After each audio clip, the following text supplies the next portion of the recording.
I used to think loans were for people who were already failing with money. Then I realized most people stay broke because they're scared of loans. Here's the uncomfortable truth. Millions of people are using loans to get richer, but they're doing it in a way banks will never explain to you. Let me start with a flatline moment.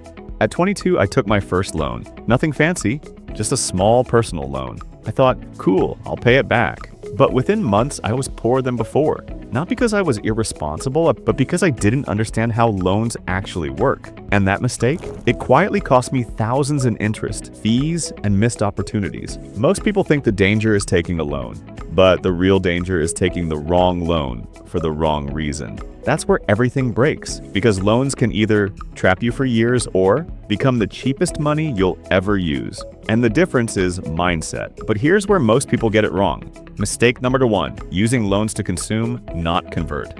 Most people use loans to buy stuff that disappears. Phones, clothes, vacations, lifestyle. It feels good now. But future, you pays interest for years. Rich people do the opposite. They convert loans into something that either makes money, saves money, builds leverage. Think of a loan like fire. Fire can cook your food or burn your house down. Same tool, different outcome. That fixes one problem, but creates a bigger question. What exactly should a loan be used for? Mistake number 2, ignoring cheap money. Here's a stat most people never hear. Banks lend money at 3 to 8% to some people, while those same people earn 10 to 20% using it. The gap is called spread. If your loan costs 6%, but your use of that money earns 12%, therefore you're not losing, you're arbitraging. Student loans used to unlock higher paying careers. Auto loans used for income generating work. Business loans funding systems, not hustle. This sounds powerful, but here's where most people destroy it. Mistake number 3, not understanding risk layers. People think risk is binary, safe or dangerous, but risk has layers: income risk, time risk, interest risk, behavior risk. Most loans fail, not because the math is bad, but because the borrower panics halfway. They stop tracking, they miss payments, they react emotionally. That's when fees explode. This is important, but the next part changes everything. A loan should never be used to save you, but it can be used to scale you. If your income is unstable, like loans magnify stress. Therefore, stability comes first. If your plan is vague, loans expose it. Therefore, clarity comes before cash. Once you understand this, you stop asking and start asking, does this loan multiply or leak? If this is clicking so far, consider subscribing, because the next videos break down credit, banking, and debt the way schools never do.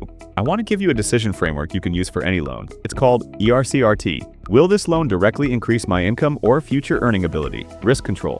What's the worst case scenario and can I survive it? Cost of capital. What's the real interest after fees, inflation, and time? Return path. How exactly does money come back to me Momana step by step? Time horizon.